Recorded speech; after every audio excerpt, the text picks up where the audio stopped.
So I'm gonna try to make this one sort of quick. We'll see what that, quick for me. We'll see what that turns into. But I'm out here today working on my garden fence. See, I have some cedar posts here, digging a trench to bury the fence a little bit. This is to discourage burrowing. I mean, a lot of people around here build a deer fence. We do have a lot of deer generally in this area, but I find that the deer have not found me yet at the barnyard. I'm sure they will. But what I have a lot of is more of the rabbits, groundhogs, that sort of thing. I would say last year I mostly grew a garden for the rabbits and groundhogs. And this year I'm trying to grow more for me. Anyway, I'm going to ramble on about the fence for a minute, but the main thing I wanted to talk about in this video is just kind of what my intentions are for this garden space. And kind of compare that maybe a little bit to the nursery thing that's going on. So in this little rectangular area here, you can see three sort of somewhat defined beds where you see the wood chips here and a few collards, and you can see the pathways. And, maybe you can see this fence here. This mesh is probably, well, you can see this on the video, I guess. But anyway, last fall, as I was reflecting on how much my garden had been eaten, throughout last growing season, I decided to try to plant some greens. And something came in and ate all my seedlings, and so I decided, all right, I got to put up a fence. And so I did something similar to this, where I dug a trench and I put in this this metal. I guess this is like a welded wire here. Home Depot calls it rabbit fence. You can find this sold as animal fencing sometimes. And I put that up with these metal posts, and then I wound up just getting some sticks basically and attaching them to the metal posts. And I got this real cheap, flimsy, they call this plastic deer fence, but this stuff, it rips really easily. You can see I just already ripped that piece right there. It's just not very durable, but it worked, for the fall. I spread some compost, and then since all my seedlings had gotten eaten, I didn't really plant a whole ton in here. So I got a few collard plants going, and there's some flowers, some pansies down in there, and I have planted some hazelnut shrubs in here because I do want to turn this long term into kind of a shrubby, berry, food foresty type area. This whole row is planted out mostly in acorns. This will be a nursery bed for trees for one season, and then I don't know, we'll do something else with it next season. Anyway, I want to expand this style of gardening where I'm plopping down compost and mulch and things and trying to grow more annuals for two purposes. At some other point I'll talk about pathways and what the heck's going on here, but I'm kind of loosely, this is a house garden, or I kind of want to call it a subsistence garden. I'd really like to be eating a majority of food from the garden. A majority of my plants anyway coming from the garden would be sick, and we'll see how it goes. I'm not like holding myself to that or putting too much pressure on myself, but that's what I would like to have happen, is to be eating a lot of my food from here. And I also want to be playing around with seed saving and plant breeding. And so my hope is that through the nursery, I might be able to offer some seeds of some annuals here. And what I'm really into with annuals is the idea of a grex, or a modern landrace, where I'm taking many, many varieties and planting them out close to each other so that there's some cross-pollination going on, and then I'm selecting seed from the best tasting and the healthiest plants, and I'll have really diverse seed populations. So I'd like to offer for each different crop, say cherry tomatoes or something, I'd like to offer like a rainbow collection of cherry tomatoes. If you get cherry tomato seed from me, it'll be all sorts of different colors and different plant characteristics and stuff. And flower corn, all different colors and shapes and sizes of flower corn. And the idea there is that, well, first of all, the diversity is just really pleasing to the eyes and to the palate. But on top of that, it's like, that diversity is hopefully going to ensure that if we have a dry year, some of the crops do well. If we have a wet year, same thing. If we have this pest or that pest, there'll always be some plants, hopefully, within the gene pool that can handle that stress. And this, this is not a new modern idea. This is something that, people have been doing for thousands and thousands of years, right?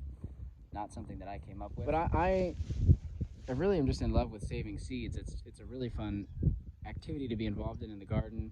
It's a great way to relate to plants and to your food and to your ancestors. And I just think it's really special and important. And there are some instances where I will try to keep, varietal purity, but for the most part, what really gets me excited is just planting everything close together and saving seed. Now, there'll be nuances like I'm not going to want to plant flower corn next to sweet corn. I don't want those to cross-pollinate and things like that. Yeah, well, we can get more into seeds in some other video. Like I said, I kind of wanted to talk about this garden space. I don't know if it's going to be too much space or not enough space for what I want to do this year. I'm hoping, well, I think it'll definitely be enough to at least, how do I want to phrase this? Being realistic, this is absolutely enough space for what I want to do this year. It may not be enough space for all the projects that I wish I could do in my mind, but I have limits of time and resources and you know, my own energy, and this may wind up being more space than I have time to manage on top of all the other things that I have going on with the nursery and the composting and, you know, working at other sites and things like that. And this is also going to be a transition year. You know, we're going to be transitioning from this mostly grass and weeds and whatnot into garden. You know, this is going to be a transition. I'm going to be bringing in a lot of compost and mulch. I've got tons of wood chips coming in over here, and we'll be experimenting. You know, this turned into a living pathway in this little section because I used hay as mulch and there was a lot of seeds in it. So that's fine. We'll just be mowing it, and then maybe eventually I'll add wood chips or something. But I'm not sure if I want to do living pathways, mulched pathways. Kind of the main name of the game in this garden is I don't want any bare, you know, this is bare soil. I don't want that, right? We're going to try to get rid of that. But backing up, first step is the fence. I don't love fencing stuff in. First of all, I don't love the work. You know, it's not very enjoyable just putting in fence posts and digging trenches all day. It's rewarding at the end when you get to see the fence and have a safe place to grow your crops. But I also don't like fencing out nature. You know, I like that the rabbits and groundhogs and deer exist in this environment, and I want them to have food. It's just, you know, turns out that without a fence, I don't really get to have any food because they just eat everything before it is able to grow and produce more. So I've had to go with the fence. And I don't know, I also don't like buying materials to build the fence. That's partially why I went with these cedar posts. It's nice not to have to buy metal. Obviously I bought metal, you know, the rabbit fence or animal fence or whatever. You know, in the future, maybe I can experiment with, you know, living hedges, thorny things that you can coppice. Would be really cool to have living fences, or, you know, piling up brush material and whatnot. I think it'd be cool to get into that. Like, you know, there's a lifetime of things I want to get into out here. But anyway, like I said, I'm going to try to keep this short. So I'm in the process of making the fence. Like I said, I got high hopes for this garden, high excitement for this garden for this year. And I felt like it was important to maybe just record a little bit of my thoughts and the progress, and just, you know, this is what it looks like right now, early 2023. I've been here like 10 months on this land. So, you know, 10 months ago I saw this land. It was a little bit later in spring, so it was a little bit greener. Right now things are still a little brown. Obviously there was no fence. And yeah, it'll be exciting to see what happens moving into 2023. I am a little bit nervous about digging the trench right here. I really don't want to disturb these two big cedar trees. But I've put up some small fences last year in the summertime without digging much of a trench, and they, you know, animals were able to just burrow right under it and get in. So I think I have to do the trench. I'm just gonna go slow and careful and try to avoid roots. These trees are really important to me. Just, you know, first of all, aesthetics, but also spiritually. You know, my grandparents grew up here, and they remember these trees when they were little kids. And they also, you know, they provide a lot of ecosystem services. They're offering a windbreak. We get a lot of wind from this direction. They have a lot of habitat. And they provide essential shade for the garden. You know, we get really, really hot and dry here in the summer, and it's actually very nice to have afternoon a little bit of shade from these trees. You know, it doesn't last all afternoon. It's just a few hours kind of in the peak heat, where a little part right here does get a break from the sun. But then, you know, as we get more closer towards like 5 o'clock, 6 o'clock, the sun gets lower in the sky.